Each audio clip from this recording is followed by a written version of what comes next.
Good afternoon. Welcome to today's web seminar addressing diversity, equity, and inclusion. Thank you for joining us. To get us started, here's Pam Bro, NASAA's CEO. Pam? Good afternoon, everyone, and welcome to today's web seminar.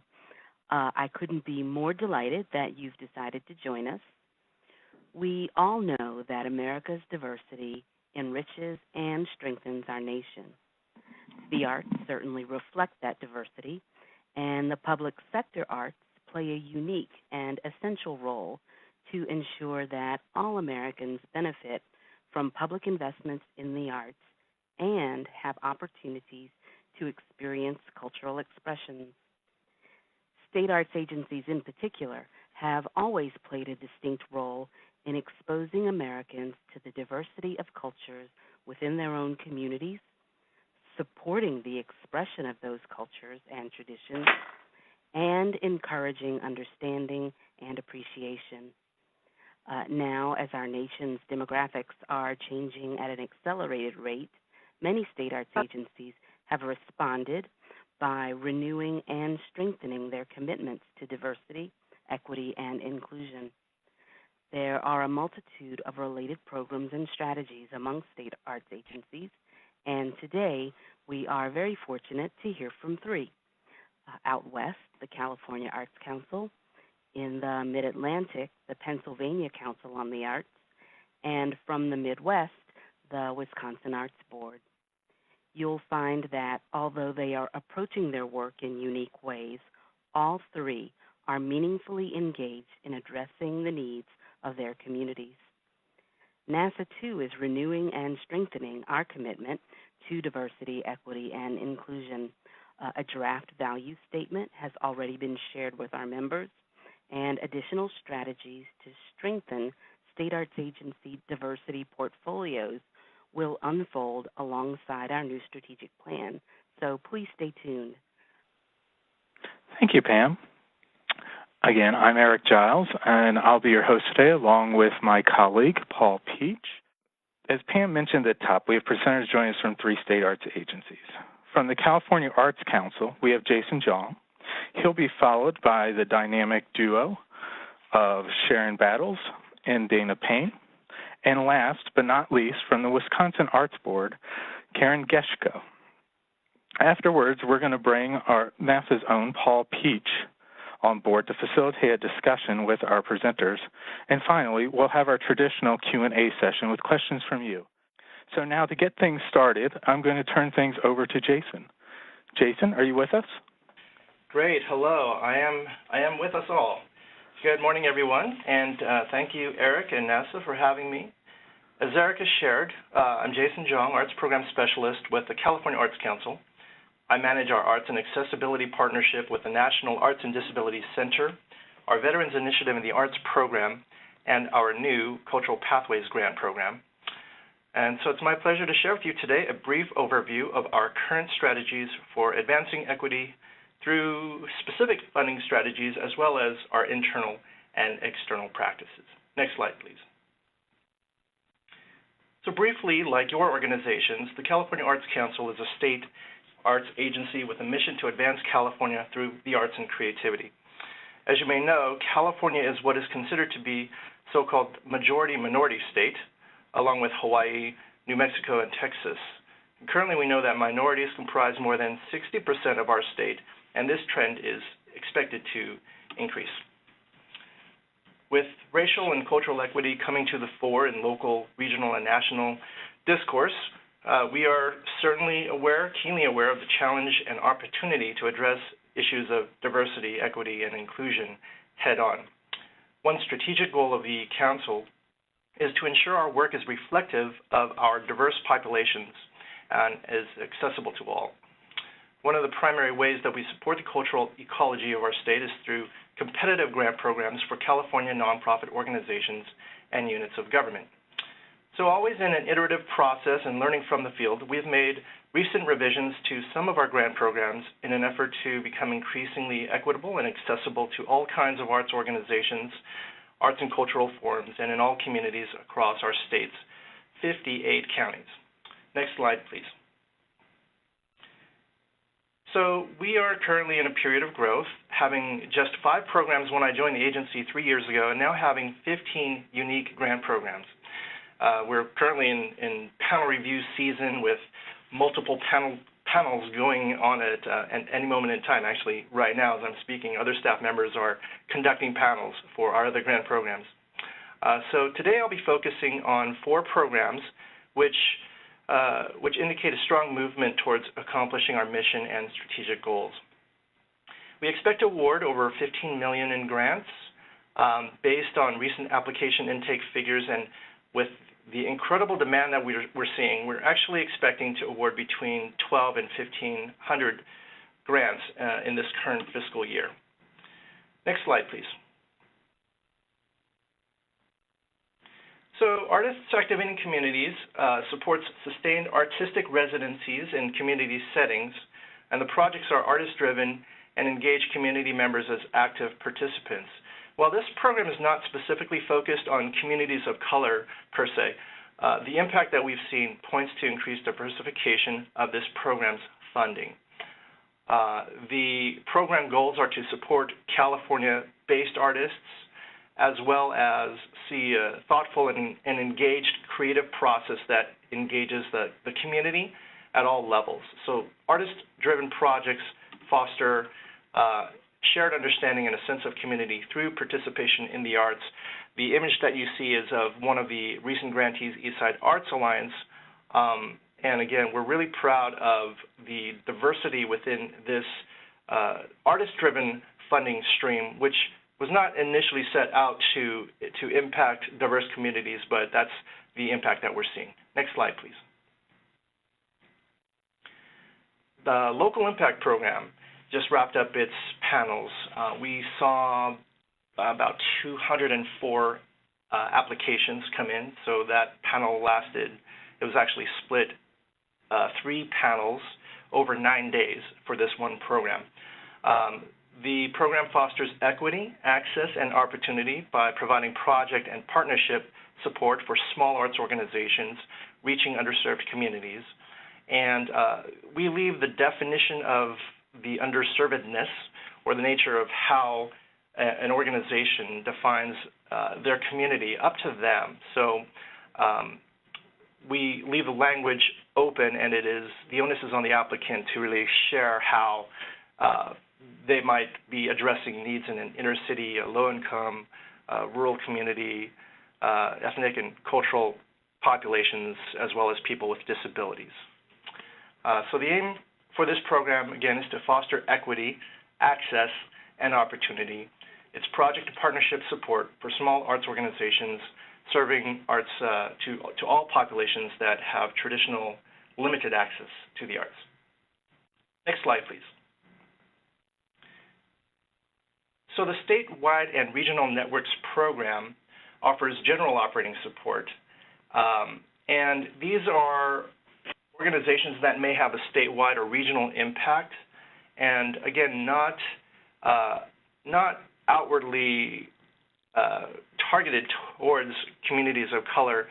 This is the impact that we're seeing, and with the recent slate of applicants to the program, we're able to support a large cross-section, a wide variety of artistic forms and practices and communities throughout the state through the statewide and regional networks program. But this is general operating support as opposed to project funding. Next slide, please. All right, so Cultural Pathways. This is one of my programs, and it's a new pilot program which launched in the past year. This program underscores our belief that a healthy arts ecosystem reflects contributions from all of California's increasingly diverse populations. So it's really intended to build the capacity of small and emerging organizations that are rooted in communities of color, recent immigrant and refugee communities, or tribal groups. So you must be an organization by and for these communities. $13,000 in general operating funds are provided across the 2 years, along with professional development opportunities over the course of the 2-year program. We're mid-cycle with our first cohort of 29 trailblazing organizations, and applications for the next round will be available this fall. This program is unique. It has a history in our multicultural arts development programs, which existed from the mid-90s through the early 2000s, prior to economic decline across the state, when all programs were put on a brief hiatus. So this is a resurrection, if you will, of that effort, and we do consider it to be an Arts Plus strategy and our first, as we call it, pathway into coming into the family, into the California Arts Council family. Next slide, please. All right, so our program goals are, again, cultural equity, strengthening the capacity of small, new and emerging arts organizations, sustainability and leadership development, looking at how we can support the infrastructure of these small, new and emerging organizations, and offer professional development and technical assistance in that Grant Plus strategy. Next slide. So our intended outcomes are that authentic and creative voices of all of our communities will be nurtured, that a greater diversity of these communities will be supported, the infrastructure is strengthened, and that staff and artists touched by these organizations do receive the tools necessary to make transformational growth within their organizations. Next slide, please. So we developed a framework, and we're really glad to be partnering with the Alliance for California Traditional Arts. They're a long-standing grantee also in our statewide and regional networks program, but they have spearheaded for a long time, actually nationally, efforts to support the traditional folk arts, and they have many offices across the state, so we're very fortunate to have their kind of boots on the ground connection to these communities. And through this partnership, they are going to help us in offering technical assistance, professional development, co-learning opportunities that looks like mentorships, convenings that we plan each year of the program, different ways that we're connecting with the leadership of these organizations to, again, help and build their infrastructure. Next slide, please. All right, so real briefly, how are we addressing diversity, equity, and inclusion? I've broken them up into two large areas, one being internal, so our governance practices and policies. We do have an equity subcommittee of the council body. We have a practice of holding council meetings in diverse locations across the state. And our internal policies, we are seeing an increased number of individuals with various backgrounds joining our staff. We're really proud of that fact. We're also seeing an increase in our ability to support language because of these practices, the effect of our emphasis in hiring. We do conduct ongoing program assessment through final reports, also looking at, I think, the cultural equity review that NASAA spearheaded, and taking that model and applying that and using that as a tool internally. And then our strategic plan is going to be revised in short order, and you can keep an eye out for that if you stay connected through our Artbeat newsletter. Next slide, please. So external efforts and impact. We do have enhanced language support in Spanish. We have 4 specific programs that offer targeted grant making that I shared. And then our outreach and marketing efforts, I think really the results of that can be seen in the diversity of the applications and the number of applications that we've seen this year. Also, we do offer materials, bilingual materials when possible. So we do support inquiries from the field. We're continually gathering best practices, and we hope to share them out in future statewide and regional convenings and other forums such as this. So strategic partners do include Alliance for California Traditional Arts, the Department of Health Equity here in California, and we're looking for others. So next slide, please. My time is up. I just wanted to share that our main points of contact, Shelley Gilbride is our programs officer. You can see the tail of our email address. That's our website. I am Jason Jung, again, Arts Program Specialist with Veterans Initiative in the Arts, Arts and Accessibility Program, and the Cultural Pathways Program. Thank you very much. All right, thank you, Jason. That was great. And now I'm going to bring in Pennsylvania Council on the Arts superstars Sharon Battles and Dana Payne. Sharon, Dana, are you with us? Yes. Yes, we are. Excellent. The floor is yours. Thank you. I am the Deputy Director for Programs at the Pennsylvania Council on the Arts and the former Preserving Diverse Cultures Division Program Director, and Dana is the current Preserving Diverse Cultures Program Director. The Pennsylvania Council on the Arts Preserving Diverse Cultures Division has always been informed by a call to action from the ALNA community. And for us, ALNA means African American, Latino, Native American, Asian, and Hispanic communities, as well as supported by our legislature. Pictured here is the publication documenting the first 20 years of the division's evolution, highlighting 8 case study organizations that have gone through the program. The cover was designed by a visual artist, Richard Watson, curator at the Philadelphia African American Museum, and Ashley Milburn, who is an independent visual artist. Next slide. These are some of the milestones of the division, noting the first programs director, Matt Granderson.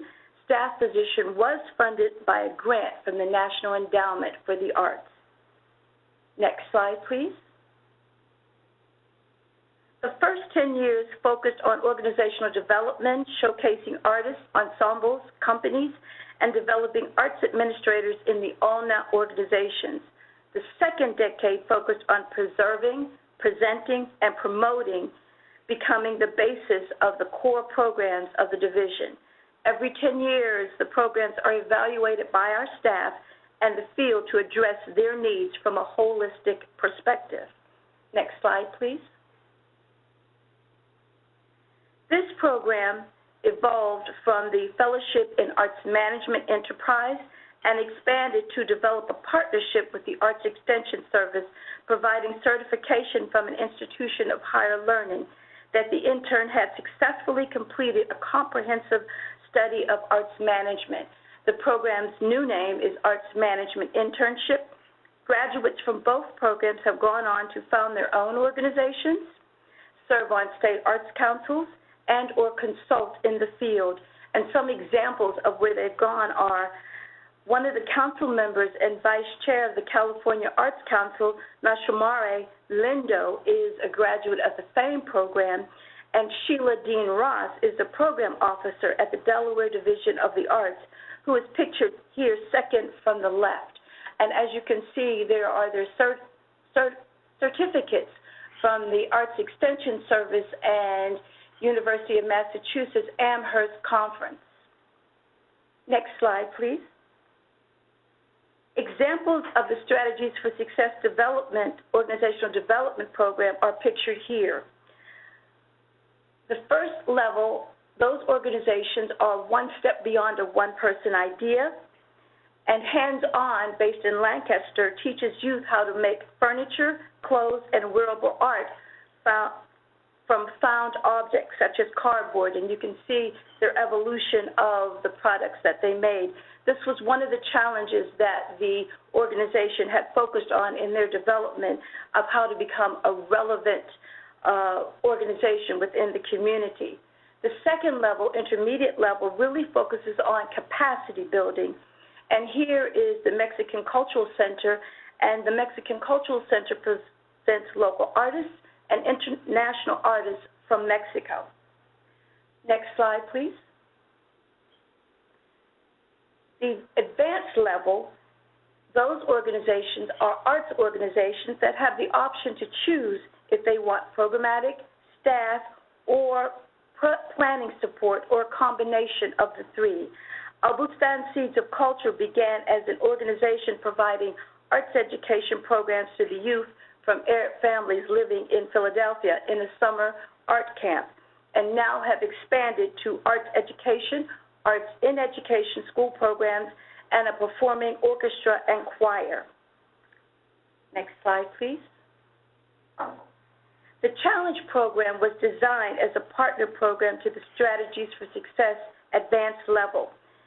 Its goal is focusing on creating a business plan to increase new sources of earned and or contributed revenue. Those grants range from $20,000 to $100,000 grants paid out over 3 to 1.5 years. In 2012, the PDC program embarked on its 4th evaluation of the program with input from the field. The input was part of the PDC's workshops embedded in national service organizations such as Americans for the Arts, TAC, the Association of American Cultures, NALAC, the National Association of Latino Arts and Culture, and the National Guild for Community Arts Education. Dana Payne is the new program director for PDC and a former AMI program graduate, and will present what we've learned from those workshops in the field and our future plans. Next slide, please. Moving forward, my goal is to continue to support the organizational and professional development and artistic work of our ALNA artists and arts organizations in ways that are timely and essential to the field, and to expand the division's presence and work within communities throughout Pennsylvania. This work is guided by the 4 pillars mentioned by Sharon, which were defined during the most recent 10-year review. Next slide, please. The first pillar is acknowledging and supporting the fact that the work that we do is experience and time intensive. In order to contribute to the advancement of the field, we have to build relationships with artists, organizations, and communities, and that takes time. At the very least, you have to have a general sense of the artists and the organizations and the communities that you will be serving to even begin establishing those relationships. This pillar segues into the second pillar, working within communities. And working within communities is building and maintaining relationships and creating open lines of communication.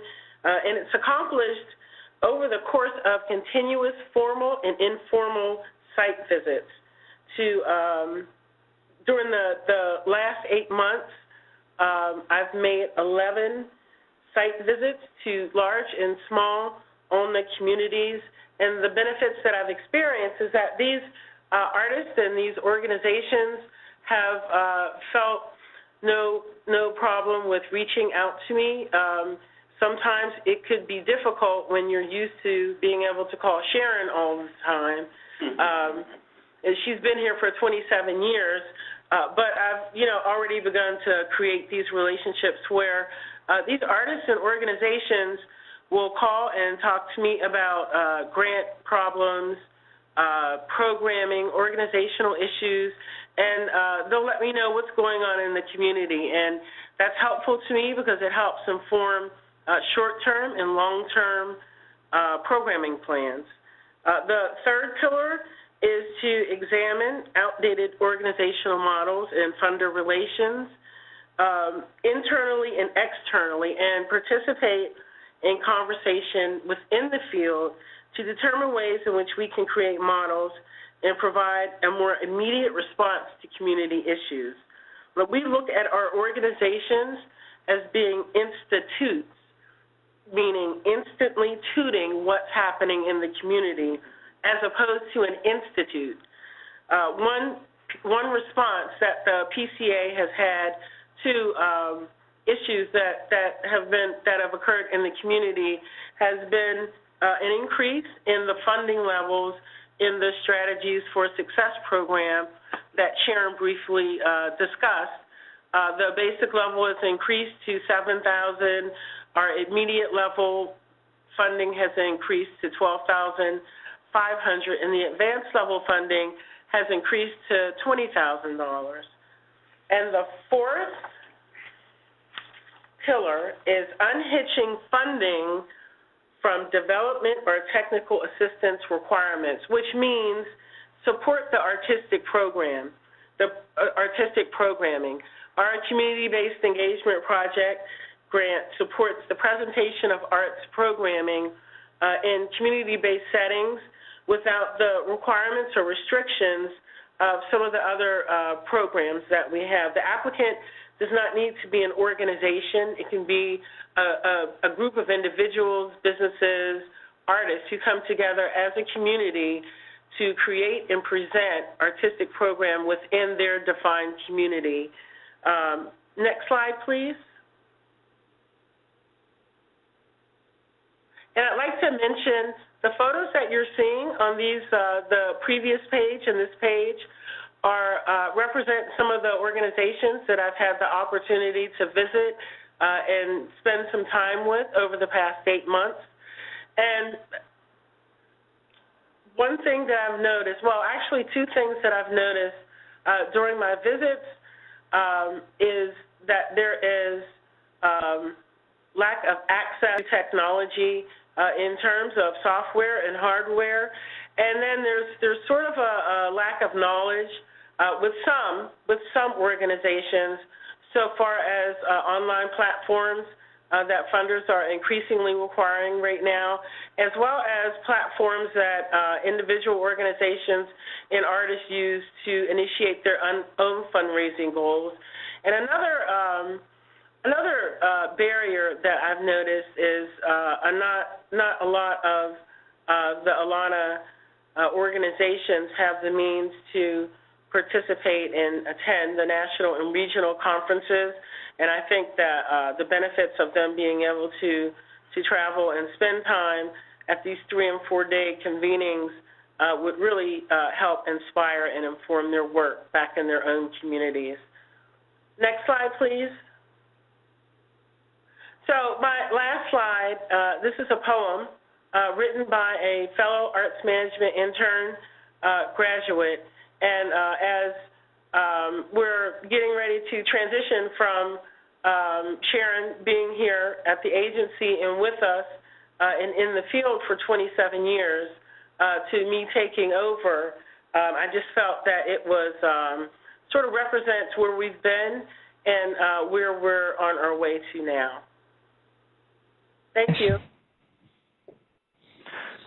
Thank you. Thank you both. That was really great. I'm going to now bring on Karen Geschko from the Wisconsin Arts Board to wrap up our presentations today. Karen, are you with us? I am. Excellent.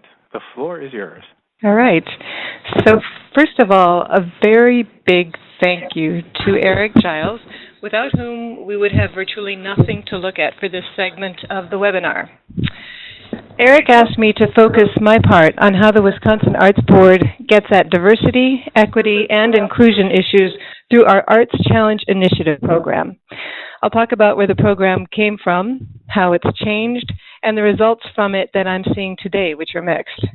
But first, a bit of context. The Arts Board has worked with communities of color on issues around diversity, equity, and inclusion since our beginning in 1973.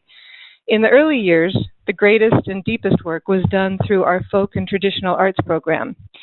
Using folk arts project grants and our apprenticeship program, we've worked with communities that range from Wisconsin's First Nations to the newest Somalian refugee communities. Bringing their artistic work to the forefront of public awareness through grants, marketing, and other services is one way that we call for equity and inclusion, even while celebrating the diversity that we help to bring forward. It was in the late 1980s that the Wisconsin State Legislature formed the ACI program for Wisconsin's arts producing and presenting organizations. They created it to leverage funds from the from the private sector. Groups were expected to apply each year. If they increased their earned and contributed income from the year before, they received more ACI money. If they did not, they received less. Written into the original legislation was the stipulation that a certain percentage of the funds would go to arts organizations of color. Now fast forward to 2011, when our present governor took office. This was a watershed year for our agency.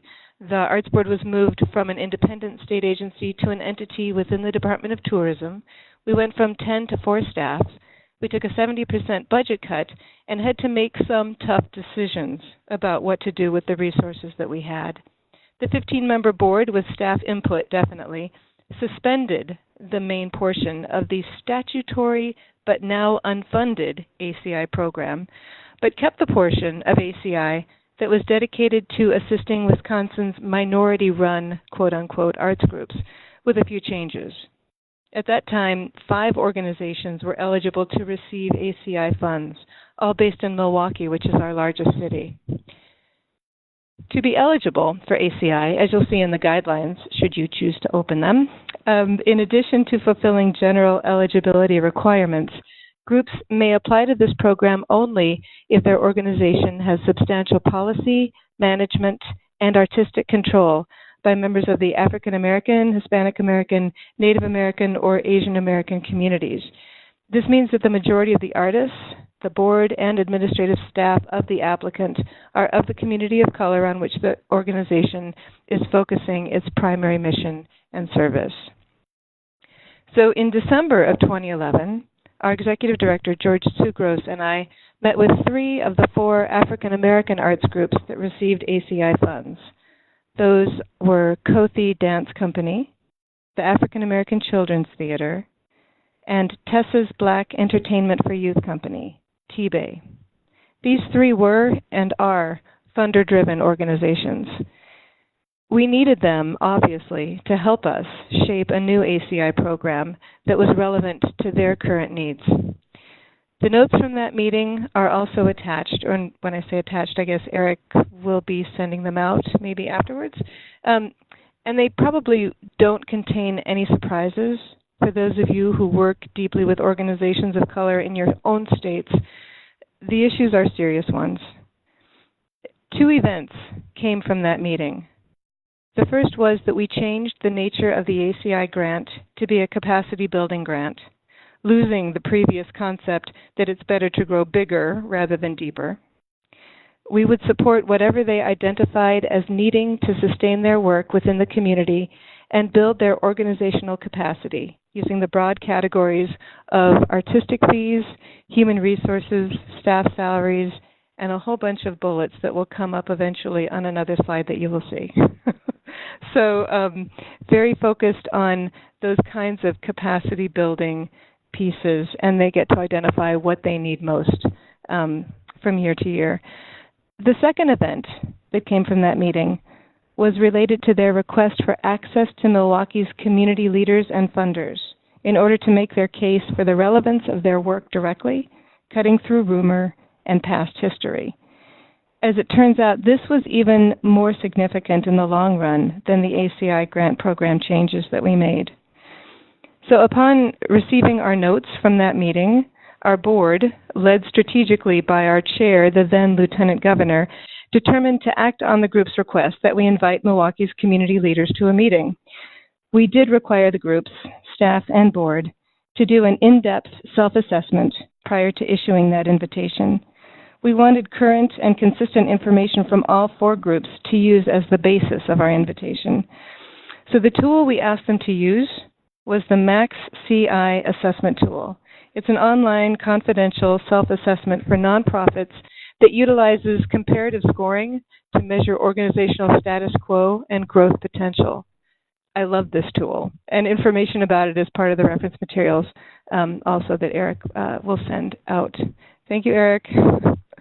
Even though I love it, though, it can be somewhat intimidating if you're not used to doing this kind of evaluation work. So it took a while to get the groups to do it, frankly. I'm kind of referencing comments that both California and Pennsylvania have made. This is time-intensive work. In the end, I traveled to Milwaukee a couple of times to sit down at a computer with each of the various groups, including a board member or 2, while they filled out the assessment. At that point, they didn't have the capacity to focus on getting it done unless I was there, which is a really interesting dynamic. But the importance of being able to do that level of individual handholding, to devote the time to it, is something that I wish we had more time to talk about during this hour. Anyway, once they'd accomplished the self-assessment, they were delighted to receive, almost immediately, the online report detailing the results. No great surprises again, but objective confirmation that their growth potential was strong in every case. And we could now invite the Milwaukee community leaders to talk about that growth potential with a set of objective data to reference. That meeting finally happened in November of 2012. About 50 people came, and the 4 groups had met together meanwhile to develop their talking points. When our chair gave them the floor, they began by introducing their new collaboration, which they called the Black Arts Think Tank. This, in and of itself, made a huge impression on those gathered, many of whom had been encouraging the groups to work together for years. It was a tangible manifestation that change was happening, and it was a change worth investing in, as it turns out. 2 community leaders who were involved with the Greater Milwaukee Foundation invited the women to lunch very soon afterwards.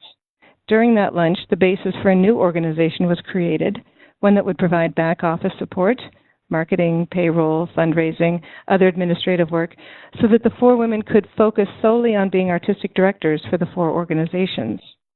They also leveraged $25,000 per organization from the private sector to allow the groups to breathe, figure out what this new organization should look like, and get back on a strong programming track. A major presenting organization offered office space and a conference room for BAT, as they called it, and its arts organizations, and we actually met there for the annual ACI evaluation final report meeting that we do every year the following year. The story continues today with each of the organizations in a different place. Apart from BAT, they each continue to apply to ACI, and we continue to meet with them at least annually, and to meet separately with other groups that might eventually be eligible to join ACI or not. This year, a new group did successfully apply, and a few more are poised to apply in the next couple of years.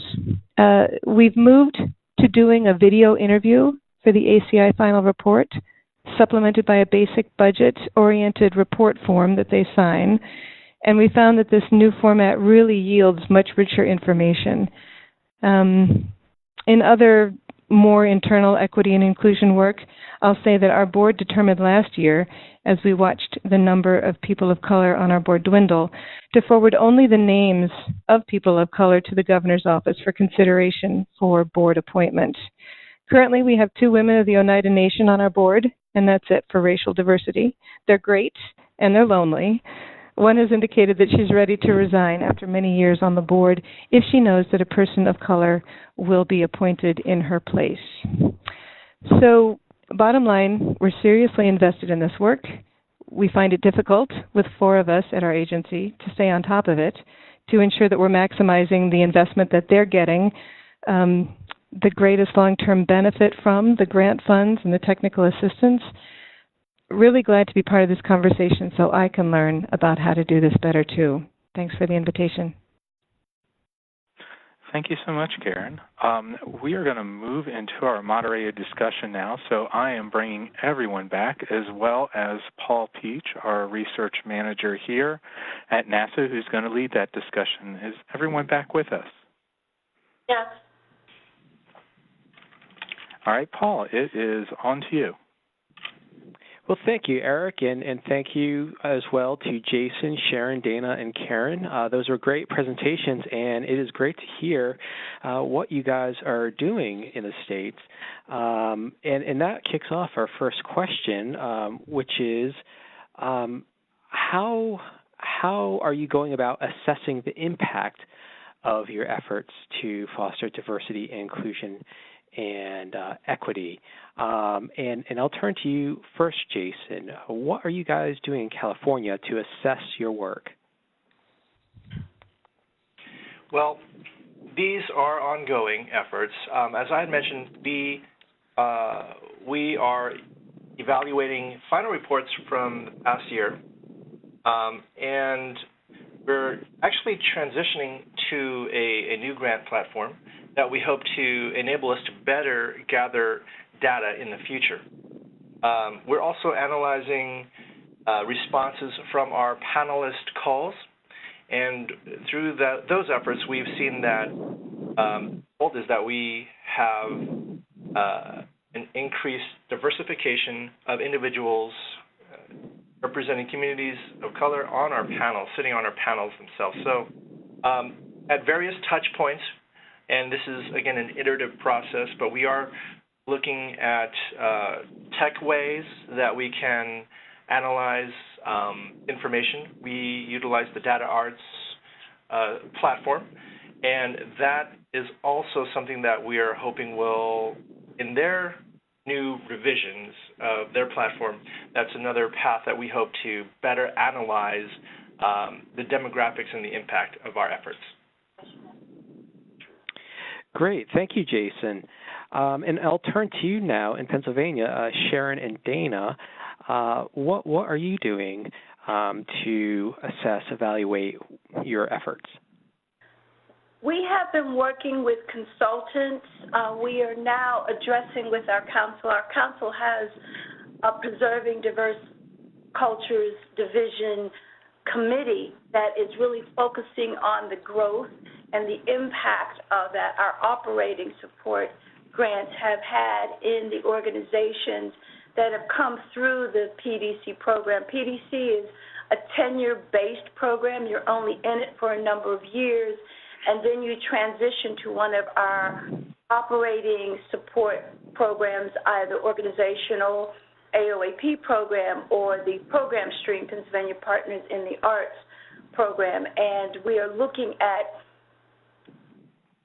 the impact that our formulaic funding has on those organizations and their grants, as well as in what areas those organizations are getting their earned and contributed revenue support. And we've been working with Richard Linzer to identify and get some hard data along with the Data Arts program. Wonderful. And could you elaborate just for a moment about the committee of your council? Yes, our council has 8 members on that committee. 2 of them actually are from organizations that came from the Strategies for Success program, Gail Issa and Justin Lang, and they serve on the council and have been invaluable in getting the council to understand the impact that program has had on the community, on the owner community, and ways that it should continue to focus its impact. Great. Thank you very much. And I'll turn last to Wisconsin. And Karen, you've already addressed this question in your presentation. So if you'd like, you could address further. Or you had mentioned that you wish you had time to talk about the importance of working closely with your grantees when you conduct assessments. And perhaps you'd like to talk a little more about that. Thanks. Great. Yeah, I was more wishing that this could somehow become a discussion where we could share information with each other about the importance of investing the time and knowing that this was going to be not time-consuming, because it's time incredibly well spent, but that putting aside the time and structuring that into your work plan or whatever just has to be there, so that you can be there without looking at your watch. You can be there as long as you need to be there. And Pennsylvania referenced that. I think Jason may have referenced it, and I'm betting that that's something that resonates with pretty much everybody. The question sort of becomes, how are there tricks to doing that well, and are there tricks to communicating that to, say, some of your authorizers, whether that's your board or others who say, wow, that's taking a lot of your time? Time management. That actually tees up my second question, which is, what advice would you give to other state arts agencies who are looking to ramp up their work to support diversity, inclusion, and equity? And Karen, you mentioned time management, and you know, I'll let you elaborate on that, or if there's another piece of advice you'd like to offer, I'd like to hear that. Well, at the risk of this sounding a little weird, I would say that one of the best tools that I found, I believe, actually came from NASAA a little while back when you all sort of designated, you gave a list of all what other the state arts agencies were doing, and I pulled 4 of those immediately to learn more about, and different things, so not just grant stuff, but all kinds of different things that we're doing that you considered to be models, maybe, or at least that we considered to be really strong work. So one of the first things to do is get a hold of that list, and maybe that's something that you all could send out after this. I think that's a great idea, and I think we can do that, and I'm glad to hear that resource helped. Jason, I'll circle back to you. From your work in California, is there anything you've gleaned that you would like to share with other states? Sure. Well, when we embarked on designing the Cultural Pathways program, there was a period of learning, and it's ongoing, looking at resources that are provided through NASAA, through Grants for the Arts, research and reports that have been written, grant makers in the arts. So really scanning the field, and perhaps there can be a one-stop shop, or you'll probably find that you'll become that resource as individuals in your state look to marshal the resources.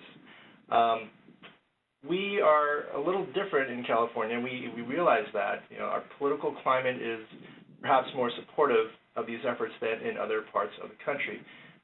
So we were fortunate to have the built-in buy-in of council members, and it was kind of a joint council and staff efforts of iteration of the guidelines and the application, and you don't have that already. That might be something that you would need to consider in your state. Okay, great. Well, thank you. And finally, and this might be the last question, depending on time, because I want to make sure that people in the states who are listening have time to pose their questions to you. I'd like to turn to Pennsylvania and ask Sharon and Dana if they have any advice they'd like to offer. One thing I would advise is to prioritize and maintain your presence in the field. You have to be in the communities, and it's not an easy thing. Pennsylvania is a large state, so you have to just prioritize making those visits. I think that's where you'll make the most impact, and I agree that we should serve as resources as well. And I think Great. that you have to be patient with the grantees. You're not going to see them grow and improve every year. It takes a long time, and so you have to be in it for the long haul.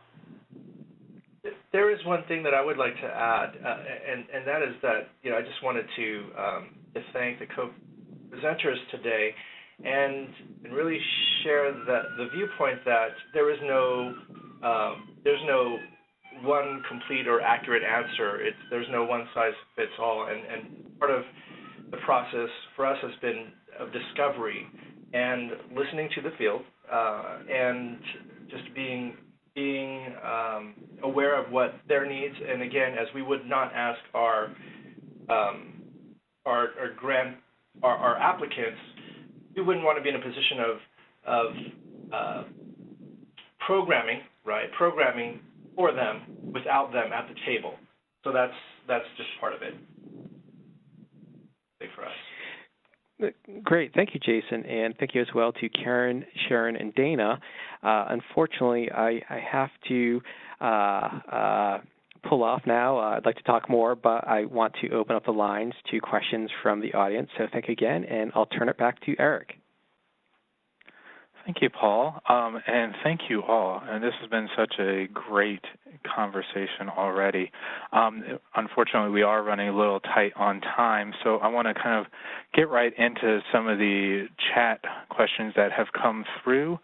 We unfortunately probably won't be able to get to all of them, so I want everyone out there who sent a question in to rest assured we'll make sure to email those questions to our presenters, and they can get back to you via email and answer them and maybe start a conversation. So my first question is for everyone here. So it is, what about organizations that don't identify as organizations of color but need or want to address issues of diversity, equity, and inclusions?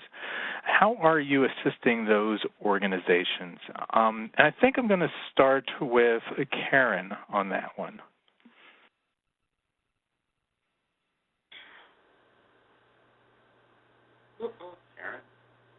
Karen? We may have lost Karen, so I'll move on to Dana and Sharon. We've created the community-based engagement project, which is the whole community, not just the ALNA community, asking the ALNA community, who do you work with within your community? Who do you want to work with in the community but just haven't been able to reach? And what are your challenges? And that gives an opportunity for a discussion between the mainstream community and the ALNA community. Karen, are you back with us? I am. Sorry about that. So I had just actually forwarded this article to you all on the panel earlier today, and I would love to forward it on to anyone who's interested. But there's some really great resources to helping arts groups and other groups who really want to do this work embedded in this article. So rather than list them out now, can I just get that to you and you can send it out, Eric? Certainly. You can just send it my way. It's the one from Nonprofits with Balls. Okay. I'll add that to the resources email. All right. Thanks. Jason, do you have anything to offer here? Jason, are you there? I'm here.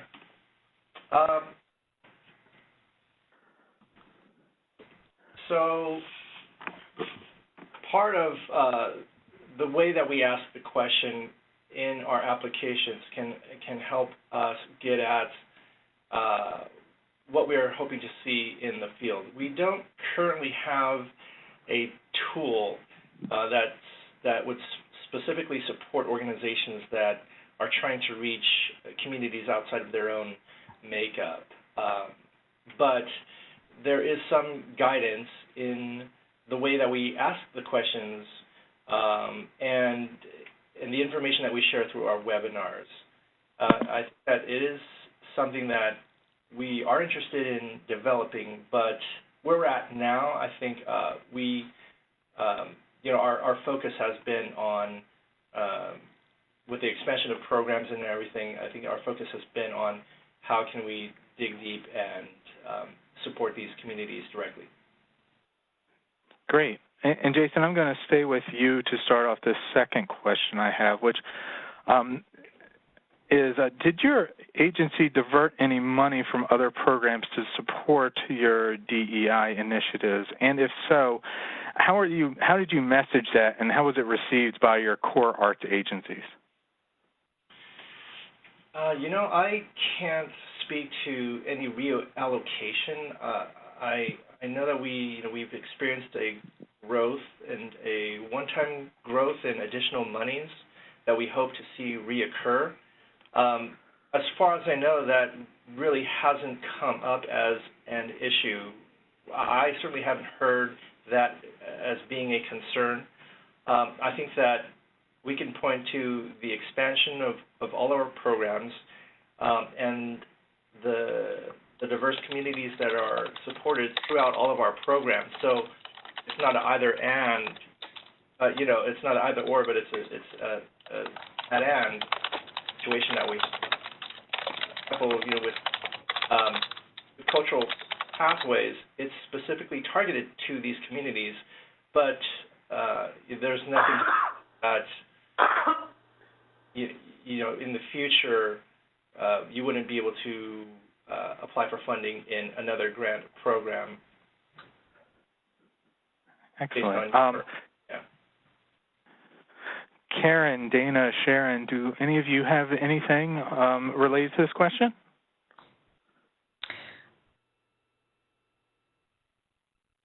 Can I ask right. something sort of relevant, sort of related? And that is wondering if people have found the National Diversity Council to be a useful resource. Sure. Jason, Sharon, Dana?